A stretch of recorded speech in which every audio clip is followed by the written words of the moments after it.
வணக்கம் ஃப்ரெண்ட்ஸ். பாண்டியன் ஸ்டோர்ல இன்னும் எபிசோட்ல என்ன நடக்குதுன்னு ஒரு நட பார்த்துட்டு வரலாம் வாங்க. நம்ம ஆபீசர் செந்தில் ஆபீஸுக்கு வர்றாரு. உள்ளர வர்றவரு பக்கத்து டேபிள்ல இருக்கிறவரை பார்த்து சார் குட் மார்னிங்னு சொல்லிக்கிட்டு அவர் சீட்ல உட்கார்றாரு. ஆனா பக்கத்து சீட்ல இருக்கவரு லைட்டா திரும்பி பார்த்துட்டு அங்க யாருமே இல்லாத மாதிரி அவர் வேலையை மறுபடி பார்த்துட்டு இருக்காரு. செந்தில் அவரே திரும்பி பார்ப்பாரு, ஏதாவது ரெஸ்பாண்ட் பண்ணுவார்னு பார்த்துக்கிட்டே இருக்காரு. ஆனா அவர் கண்டுக்கவே இல்லை. அவரோட வேலையவே பார்த்துட்டு இருக்க செந்திலுக்கு ஒரு மாதிரி இருக்கு. பியூன் 2 தடவை இந்த பக்கம் அந்த பக்கம் போறாரு. அப்புறம் ஒருத்தர் இவரை தேடி வர்றாரு.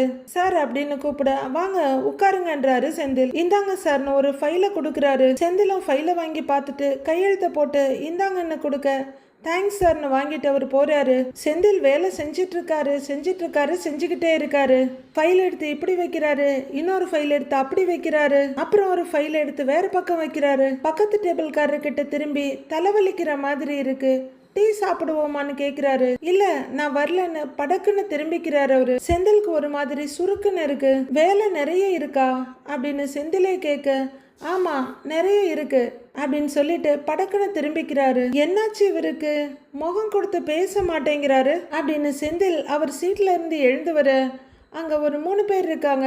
ஒருத்தர் அவர் சீட்ல உட்கார்ந்துருக்க 2 லேடிஸ் செந்தில கையை காட்டி காட்டி ஏதோ பேசுறாங்க. ஆமா ஆமான்னு ஏதோ அவங்களுக்குள்ள பேசிட்டு இருக்க நம்மள பார்த்து தான் பேசுறாங்க அப்படின்னு யோசிச்சுட்டு அவங்கள பாக்குறாரு செந்தில். டெர்மினேஷன் ஆர்டர் கொடுத்தாலும் கொடுத்துருவாங்க அப்படின்னு ஒரு லேடி சொல்லிட்டு இருக்க, இன்னொரு லேடி ஆமா ஆமான்னு தலையாட்டிட்டு இருக்காங்க. இப்போ வேற ஒரு பியூன் வேகமா வர்றாரு. சார் உங்களை கூப்பிடுறாருன்றாரு. பாக்குறேன் அப்படின்னு செந்தில் சொல்ல ஓகேங்க சார்னு பியூன் அந்த பக்கம் போயிடுறாரு. செந்தில் கேபினை நோக்கி போக அந்த 2 லேடிஸும் செந்திலோட முதுகையை வெறிச்சு பார்த்துட்டு இருக்காங்க. மே ஐ கம் இன் சார் அப்படின்னு செந்தில் கேட்க அவரும் லேப்டாப்ல ஒர்க் பண்ணிட்டு இருக்கவரு திரும்பி பார்த்து எஸ் கமின்கிறாரு. உள்ளர வர்ற செந்தில் குட் மார்னிங் சார் அப்படின்னு சொல்ல லைட்டா தலையாட்டுறாரு. நீங்க வர சொன்னீங்கன்னு சொன்னாங்க அப்படின்னு செந்தில் சொல்ல அவரு செந்தில ஒரு பார்வை பாக்குறாரு. அதுல செந்திலுக்கு கொஞ்சம் அள்ளு விட்டுடுது. அவரு ஒரு கவர் எடுத்து செந்தில் கிட்ட நீட்ட என்னங்க சார் இதுன்னு கேக்குறாரு செந்தில்.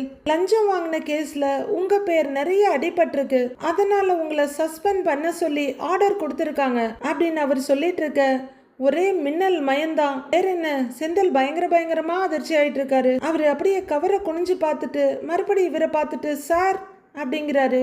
அதுக்கு மேல அவருக்கு பேச வார்த்தையே வரல. கவர்ல இருந்து ஒரு பேப்பரை எடுத்து பிரிச்சு பார்த்துட்டு இருக்காரு. மறுபடியும் அதிர்ச்சி. அதுக்குள்ள கொஞ்சம் சுதாரிச்சுக்கவரு என்னங்க சார் சொல்றீங்க, லஞ்ச ஒழிப்பு துறையிலேருந்து என் வீட்டில் குவார்டர்ஸில் எல்லா இடத்துலையும் சர்ச் பண்ணாங்க சார். ஆனால் அவங்களுக்கு எந்த எவிடன்ஸுமே குவார்டர்ஸ்லேருந்து கிடைக்கலையேங்க சார். அப்புறம் எப்படிங்க சார் இதுன்னு செந்தில் கேட்குறாரு. ஆதாரம் இல்லை ஆனால் சாட்சி இருக்குல்ல அப்படின்னு அவர் கேட்க இப்போ செந்திலுக்கு அதிர்ச்சியில் உலகமே தலைகீழா சுத்துற மாதிரி இருக்கு. சார் அப்படின்னு செந்தில் தடுமாற்றமாக கூப்பிட இதே ஆபீஸ்ல கொஞ்சம் பேரு லஞ்சம் வாங்கி மாட்டினாங்கல்ல, அவங்க கூட யாரெல்லாம் கூட்டணி வச்சிருந்தாங்கன்னு விசாரணையில சொல்லுவாங்கல்ல அப்படின்னு அவர் கேட்க செந்தில் அப்படியே உறைஞ்சு போய் பாக்குறாரு. உங்க பேரையும் தெளிவா சொல்லியிருக்காங்க அப்படின்னு அவர் சொல்லிட செந்தில் மறுபடியும் பயங்கர அதிர்ச்சிக்கு போறாரு. அதுக்கு தான் சொல்லுவாங்க தான் கேட்ட குரங்கு வனத்தையும் அழிக்கும்னு. வச்சுட்டாங்கல்ல ஆப்பு, இனிமே தான் இன்வெஸ்டிகேஷன் ஆரம்பிக்கும். அதுல நீங்க தப்பு பண்ணலன்னு ப்ரூவ் ஆனா மட்டும்தான் வேலை திரும்ப கிடைக்கும் அப்படின்னு அவர் சொல்ல செந்தில் அப்படியே திகிலோட பாக்குறாரு. இல்லைன்னா கேஸ் போட்டு வேற ஏதாவது பண்ண முடியுமான்னு பாருங்க அப்படின்னு அவர் சொல்ல சார் நான் லஞ்சம்லாம் என்ன சார் இதெல்லாம் எனக்கு ஒண்ணுமே புரியலங்க சார்ங்கிறாரு செந்தில். எல்லாருக்கும் எல்லாமும் தெரியும் செந்தில், உங்க பொறுப்பை இனிமே வசந்த்ங்கிறவரு பாத்துக்குவாரு, நீங்க கிளம்பலாங்கிறாரு அவரு. சார் திடீர்னு இப்படி சஸ்பெண்ட்னு சொன்னா எப்படிங்க சார் அப்படின்னு செந்தில் கேட்க நீங்க கிளம்பலான்னு சொன்னேங்கிறாரு அவரு. சார் அப்படின்னு தொண்டை வாயெல்லாம் உணர்ந்து போய் நிக்கிறாரு செந்தில். அதுக்கு மேல பேசுறதுக்கு எதுவும் இல்லைன்ற மாதிரி செந்தில் வெளியே வர அவரோட ஒர்க்கை பார்த்துட்டு இருக்காரு. வெளியே செந்தில் பக்கத்து சீட்ல உட்கார்ந்துருந்தவரு இந்த ஃபைலை கொண்டு போய் அங்க கொடுத்துரு அப்படின்னு ஒருத்தர் கிட்ட கொடுக்க ஓகேங்க சார்னு அவர் வாங்கிட்டு போறாரு. செந்தில் கையில கவரோட மெதுவா அவரோட இடத்துக்கு வர பக்கத்து சீட்டுக்காரர் பார்த்துட்டு இருக்காரு. கொஞ்சம் தள்ளி உட்கார்ந்துருக்க லேடியும் பாக்குறாங்க. செந்தில் அப்படியே மெதுவா அவர் சீட்டுக்கிட்ட போக சஸ்பென்ஷனா அப்படின்னு பக்கத்து சீட்டுக்காரரு கேட்க செந்தில் மெதுவா ஆமான்னு தலையாட்டுறாரு. நேத்தியே சொன்னாங்க தான் பழைய ஏஇ அட்டெண்டரு எல்லாரையும் சஸ்பெண்ட் பண்ணிட்டாங்க அப்படின்னு பக்கத்து சீட்டுக்காரரு சொல்ல செந்திலோட முகம் பயங்கரமா ஜூம் அவுட்ல போயிட்டே இருக்கு. அப்படியே திகச்சு போய் பயத்துல உறைஞ்சு நின்ன செந்தில் கொஞ்ச நேரத்தில் ஃபோன் எடுத்து மீனாவுக்கு கால் பண்ணுறாரு. வேலை பார்த்துட்டு இருக்க மீனா அவங்க மொபைலை பார்க்குறாங்க. அவங்க கால் அட்டன் பண்ணி காதில் வச்சதுமே மீனா எங்கே இருக்கன்றாரு. ஆஃபீஸ்லன்றாங்க மீனா. உடனே உன்னை பார்க்கணுமே அப்படின்னு செந்தில் சொல்ல மீனா திடுக்குன்னு பார்க்குறாங்க.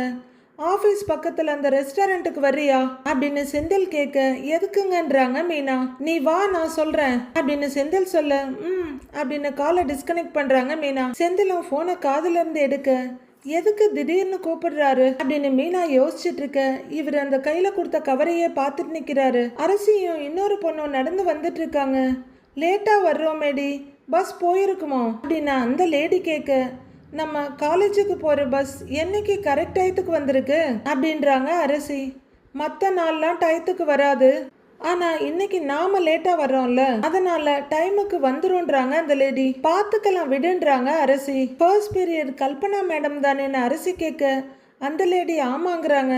லேட்டா போனா ஒன்னும் சொல்ல மாட்டாங்கன்றாங்க அரசி. சரி சரின்னு தலையாடுறாங்க அந்த லேடி.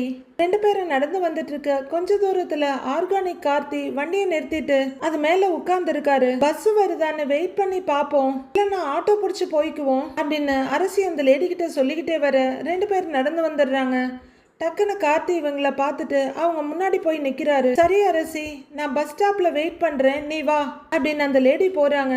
அரசி அங்கேயே நிக்க லேம்ப் போஸ்ட் மாதிரி நிக்கிற கார்த்திகேயன் இங்க ஒருத்தரை பார்க்க வந்தேன், அவருக்காக தான் வெயிட் பண்ணிக்கிட்டு இருக்கேன், பார்த்தா நீங்க வர்றீங்கன்றாரு. அரசி ஏதோ புரியாத மாதிரி அவரை பாக்குறாங்க. அப்படி எல்லாம் சொல்லணும்னு ஆசைதான், ஆனா உண்மை அது இல்லைங்கிறாரு கார்த்திகேயன். அரசி வெடுக்குன்னு முகத்தை திருப்பிக்கிறாங்க.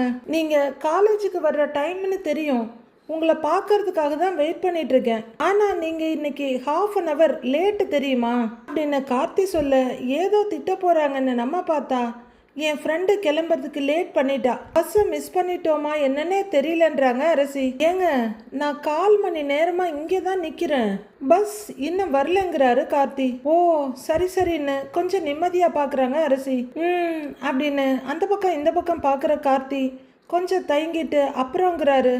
அப்புறம் என்ன அப்படின்னு அரசி கேட்க ஆஹாஹா ஒன்றும் இல்லைங்கிறாரு அவரு. நீங்க எங்க அப்பா கிட்ட பேசுனீங்க போல அப்படின்னு அரசி கேட்க ஆமாங்க பேசுனேன், நீங்க தானே சொன்னீங்க உங்க அப்பா என்ன கொடுத்தாலும் சம்மதம்னு, அதான் உங்க அப்பா கிட்ட போய் பேசுனேன், நான் பேசுனதை உங்க அப்பா சொன்னாரா அப்படின்னு சந்தோஷமும் சிரிப்புமா கேட்குறாரு கார்த்தி. ஆமா சொன்னாங்கன்றாங்க அரசி.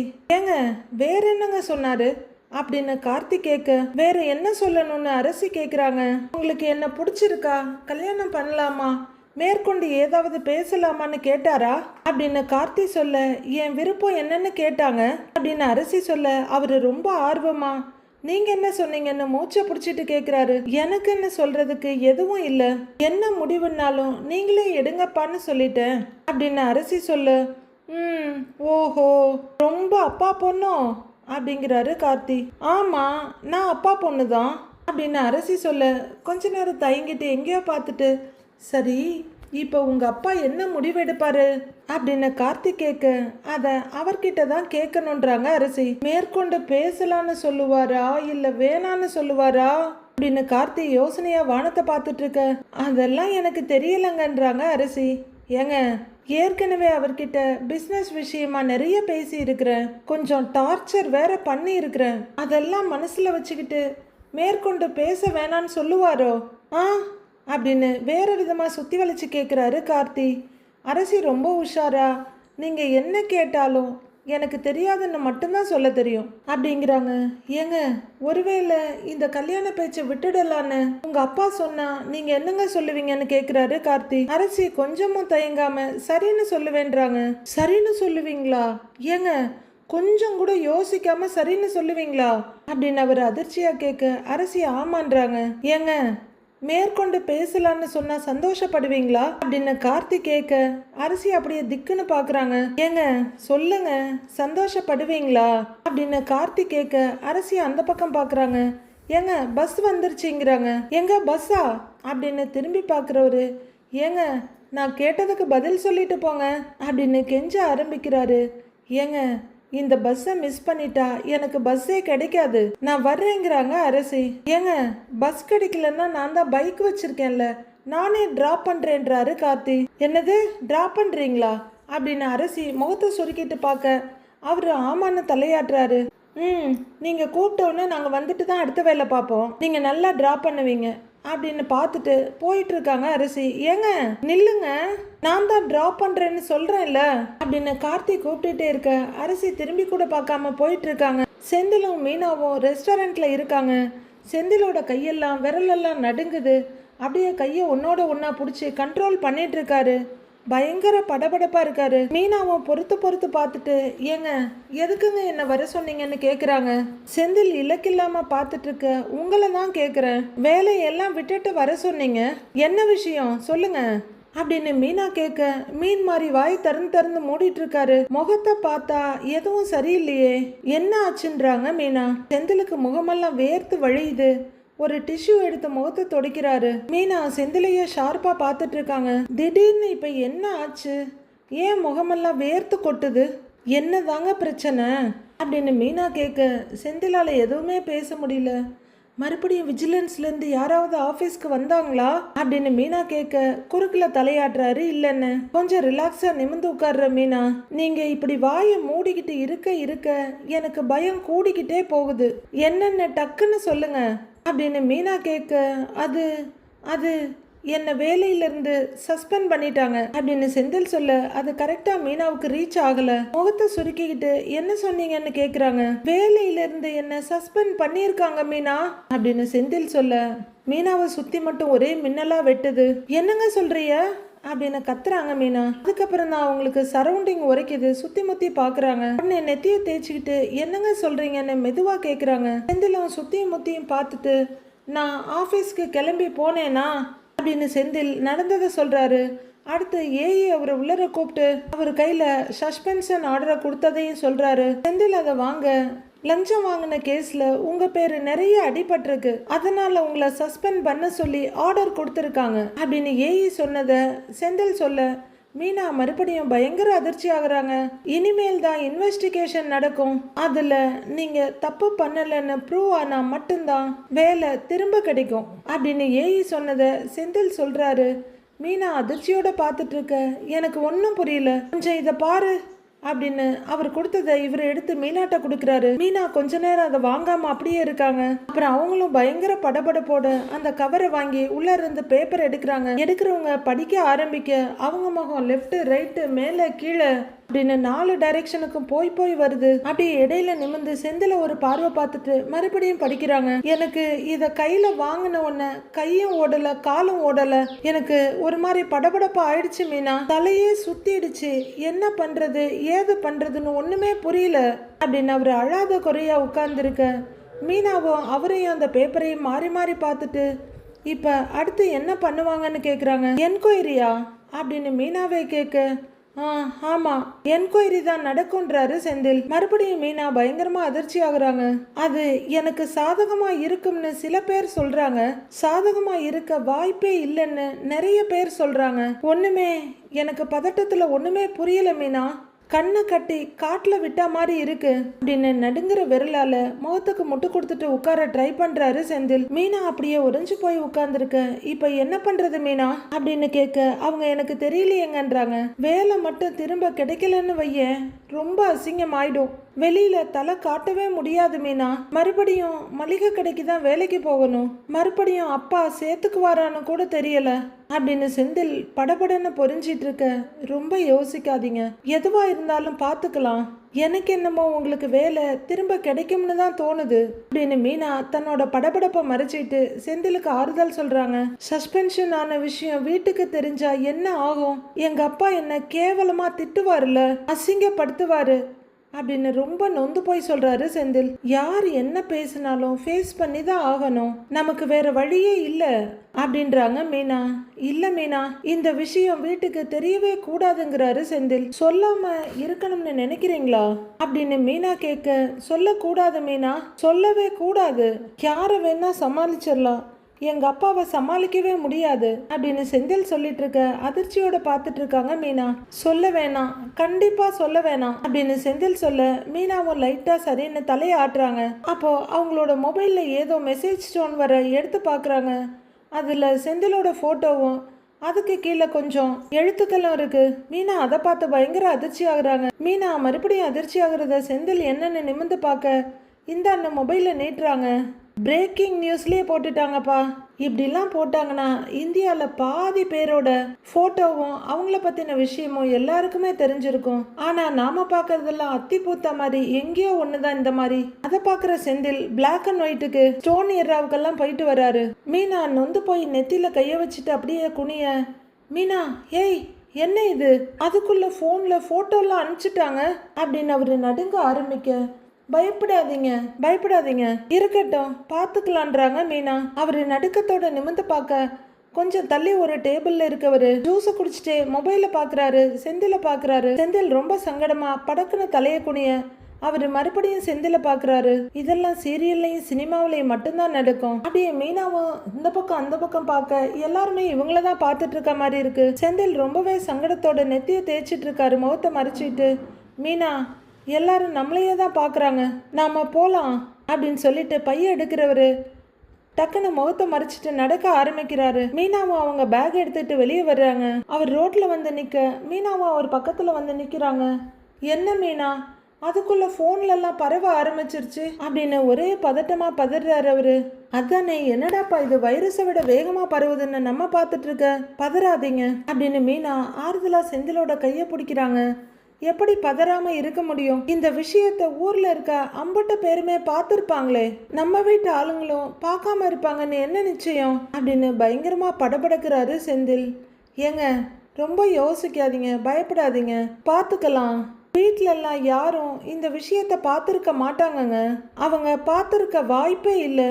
முதல்ல வீட்டுக்கு போகலாம், ஏதாவது பிரச்சனையான்னு கேள்வி வந்துச்சுன்னா அப்போ ஃபேஸ் பண்ணிக்கலாம் அப்படிங்கிற மீனா சுற்றி முற்றி பார்த்துட்டு இங்கேயே நிற்க வேணாங்க, வீட்டுக்கு போகலான்றாங்க. வாங்க போகலாம் வாங்க அப்படின்னு சில மாதிரி நிற்கிற செந்தில தள்ளிக்கிட்டு போகிறாங்க மீனா. பாண்டியன் வீட்டில் அவர் ஒரு டைனிங் டேபிள் சேரில் உட்காந்துருக்க, பக்கத்தில் கோமதியும் அதுக்கடுத்து அவங்க உடன்பிறப்பு பழனியும் உட்காந்துருக்காங்க. அண்ணன் எதுக்கு இப்படி ஒரு தேவையில்லாத வேலையை பார்க்குறாங்க அப்படின்னு கோமதி கேட்க, தனக்கு ஏதாவது ஆயிடுமோன்னு அண்ணனுக்கு பயம்க்கா, அந்த பயத்துல தான் இப்படிலாம் பண்ணிட்டு இருக்குன்றாரு பழனி. ஏண்டா பழனி அப்படின்னு பாண்டியன் கூப்பிட மச்சான்னு நிமிர்றாரு. உனக்கு என்னடா எழுதி வைக்க போறாங்க, இல்ல வேற ஏதாவது பெருசா செய்ய போறாங்களாடா அப்படின்னு பாண்டியன் கேட்குறாரு.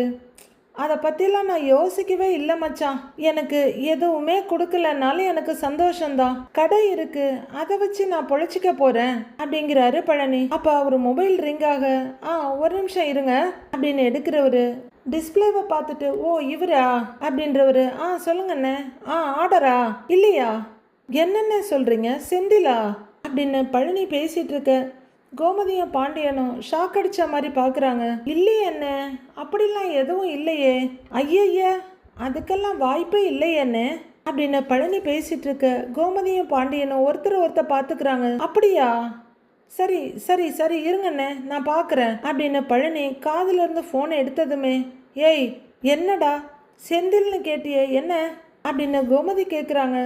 அக்கா செந்திலை பற்றி ஏதோ நியூஸ் வருதான் அதான் அப்படின்னு பழனி சொல்ல கோமதி பயங்கர ஷாக்கோட பார்க்க பாண்டியனும் அதை விட அதிர்ச்சி ஆகுறாரு. நியூஸா அப்படின்னு அவர் கேட்க அரிசி மண்டிக்காரர் ஃபோன் பண்ணி சொல்றாரு, லிங்க் அனுப்பி இருக்காராம், அதை பார்க்க சொல்றாரு அப்படிங்கிற பழனி அதை ஆன் பண்றாரு. ஒரு முக்கிய செய்தி, சிவகங்கை மாவட்டத்தில் உள்ள குன்னக்குடி பொதுப்பணித்துறை அலுவலகத்தில் பணி புரிந்து வரும் செந்தில் என்பவர் சஸ்பெண்ட் செய்யப்பட்டுள்ளார் அப்படின்னு ஒரு வாய்ஸ் வருது. அதை கேட்டு கோமதி பயங்கரமா அதிர்ச்சி ஆகுறாங்க. அடுத்து பாண்டியன் பழனின்னு தனித்தனியா பயங்கர அதிர்ச்சி ஆகுறாங்க. டேய் டேய் என்னடா இது, நம்ம செந்தில பத்தியா சொல்றாங்க அப்படின்னு கோமதி பயமும் திகிலுமா கேட்க, ஆமாங்க்கா அதுதான் போட்டோட வந்திருக்கே அப்படின்னு போட்டோவை பார்க்குறாரு பழனி. கோமதி எட்டி பார்க்க பாண்டியனை அங்கேருந்தே எட்டி பார்க்குறாரு. பயங்கர அதிர்ச்சியோட ரெண்டு பேரும் கொஞ்ச நேரம் உட்காடுறாங்க. ஆமாம் சஸ்பெண்டுனா வேலையை விட்டு தூக்குறதா தானே அர்த்தம் அப்படின்னு கோமதி கேட்குறாங்க. இல்லை இல்லை அப்படி இல்லைக்கா, தற்காலிகமாக தான் நீக்கி இருக்காங்க, விசாரணை முடிகிற வரைக்கும் அவங்க வேலைக்கு போக முடியாது அப்படின்னு பழனி சொல்ல கோமதியோட முகம் ஜூம் இன்லையும் பாண்டியனோட முகம் ஜூம் அவுட்லேயும் போகுது. அப்போது மீனாவும் செந்திலும் வீட்டுக்குள்ளே நுழைய 3 பேரும் சடக்குன்னு திரும்பி அவங்கள தான் பார்க்குறாங்க. பாண்டியன் பயங்கர கோவத்தோட முகத்தை திருப்புறவர், ஒரு செகண்ட் கழிச்சு மறுபடியும் செந்தில பார்த்து பயங்கரமா முறைக்கிறாரு. கோமதியும் ஒரு முறை முறைக்கிறாங்க. கேமராவை சுத்தி சுத்தி காமிக்கிறாங்க அவங்க முகத்துக்கிட்ட. இதெல்லாம் பார்த்துட்டு மீனா செந்திலோட கையை பிடிச்சிட்டு அப்படியே வர்றாங்க. அவங்க 2 பேரும் டைனிங் டேபிள் கிட்ட வர கோமதி படக்குன்னு எழுந்திருச்சு, ஏய் செந்தில், என்னடா நியூஸ்ல உன்னை பத்தி என்னென்னமோ சொல்றாங்க, விசாரணை முடிகிற வரைக்கும் உன்னை வேலையை விட்டு தூக்கிட்டாங்களாமே அப்படின்னு கோமதி படபடப்பா கேட்க பழனியும் கூட எழுந்து நிக்கிறாரு. செந்திலுக்கு இது அடுத்த அதிர்ச்சி. மீனாவுமே பயங்கரமா அதிர்ச்சி ஆகுறாங்க. செந்தில் மீனாவை பார்க்க, மீனா செந்தில பாக்குறாங்க. பாண்டியன் முகத்தை கடுகடுன்னு வச்சுட்டு வேற பக்கம் திருப்பிக்கிறாரு. அரிசி மண்டிக்காரரு ஃபோன் பண்ணி சொன்னாருப்பா, அவர் தான் லிங்க்கும் அனுப்புனாரு, எங்களுக்கு அப்பதான் தெரிய வந்ததுங்கிறாரு பழனி. குவார்டர்ஸ்ல சோதனை போட்டதோட எல்லா பிரச்சனையும் முடிஞ்சிருச்சுன்னு இல்ல நாங்கெல்லாம் நினைச்சுக்கிட்டு இருந்தோம் அப்படின்னு பழனி சொல்ல பாண்டியன் படார்னு எழுந்திருக்கிறாரு. அது எப்படிடா முடியும், அது எப்படி முடியும், இவன் பண்ணினதே பெரிய பாவமாச்சு, அதை தொடர்ந்து அந்த பாவம் துரத்திக்கிட்டே தான் இருக்கும் அப்படின்னு பாண்டியன் கத்த செந்தில் மீனா 2 பேரும் ரொம்ப அதிர்ச்சியோட பாக்குறாங்க. பழனியை திகச்சு போய் மச்சான பார்த்துட்டு அடுத்து இவங்கள பாக்குறாரு. என்னங்க, அதான் பண்ணின தப்புக்கு பிராயச்சித்தம் பண்ணிட்டான்ல அப்படின்னு கோமதி கேக்குறாங்க. அதெல்லாம் பிராயச்சித்தமெல்லாம் பண்ணிட்டான் தான், ஆனா இவன் பண்ணின தப்புக்கு தண்டனை அனுபவிச்சே ஆகணும்னு மேல இருக்கிறவன் முடிவு பண்ணிட்டான்ல, அதை யாரால மாத்த முடியும் அப்படின்னு பாண்டியன் கத்த எல்லாரும் எச்சில் முழுங்கிட்டு நிக்கிறாங்க. கடவுள் ஒரு முடிவை எடுத்துட்டான்னா அதை யாரால மாத்த முடியும், யாராலையும் மாத்தவே முடியாது. கொடுமை. ஏற்கனவே ஊருக்குள்ள தலை காட்ட முடியல, அரசல் புரசலா உன் மவன் லஞ்சம் வாங்கிட்டானாம்லன்னு கேட்டுக்கிட்டே தான் இருந்தாங்க. ஆனா இனிமேல் நேருக்கு நேரா மூஞ்ச பார்த்தே கேட்பானுங்கல்ல அப்படின்னு பாண்டியன் கத்த செந்தில் தலை குனிஞ்சு நிக்கிறாரு. பத்தா குறைக்கு ஐயா நியூஸ்ல வேற வந்துட்டாரு, இனிமே ரோட்ல ஒருத்தர் விடாம உன் ஒழுக்கத்தை பத்தி தாண்டா பேசுவாங்க அப்படின்னு பாண்டியன் கத்த. நீங்க இருங்க பேசிக்கலாங்கிறாங்க கோமதி. என்னடி பேசிக்கலாம், ஆரம்பத்திலேயே தலையா அடிச்சுக்கிட்டேன், நேர் வழியில போடா, நேர் வழியில வேலைக்கு போடான்னு எங்க கேட்டான் அப்படின்னு பாண்டியன் கத்திக்கிட்டு இருக்க ஒண்ணுமே சொல்ல முடியாம பாத்துட்டு இருக்காங்க மீனா. 10 லட்சம் ரூபா கொடுத்து ஐயா குறுக்கு வழியில வேலைக்கு சேர்ந்தாரு. அதுக்கப்புறம் குறுக்கு வழியில கொடுத்த பணத்தை குறுக்கு வழியிலேயே சம்பாதிக்கணும்னு திட்டம் போட்டாரு. அதான் இப்ப எல்லாத்தையும் தொலைச்சிட்டு வந்து இப்படி நிக்கிறான் அப்படின்னு பாண்டியன் சொல்ல செந்தில் கண்களை மட்டும் உயர்த்தி அப்பாவை பாக்குறாரு. எலே, உன்னை இப்படி பார்க்குறப்ப சந்தோஷமா இருக்குடா, ரொம்ப சந்தோஷமா இருக்குடா அப்படின்னு படார்னு கையை அடிச்சு கும்பிடுறாரு. உன்னை நினைக்கிறப்ப எனக்கு அம்புட்டு பெருமையா இருக்குது. இப்படி வேலையை இழந்துட்டு வந்து நிக்கிறானே, இவனுக்கு அசிங்கமாவோ கேவலமாவோ இல்லையாப்பா, அச்சை அப்படின்னு பாண்டியன் படு கோவத்தோட அங்கிருந்து கிளம்பிடுறாரு. செந்தில் பயங்கர சங்கடத்தோட நிக்க மீனா கோமதி 2 பேரும் பரிதவிப்போட பார்த்துட்டு நிக்கிறாங்க. பழனி அப்படியே அதிர்ச்சியில உறைஞ்சு போய் நிக்கிறாரு. அடுத்து என்ன நடக்க போகுதுன்னு வர எபிசோட்ல பார்க்கலாம் ஃப்ரெண்ட்ஸ்.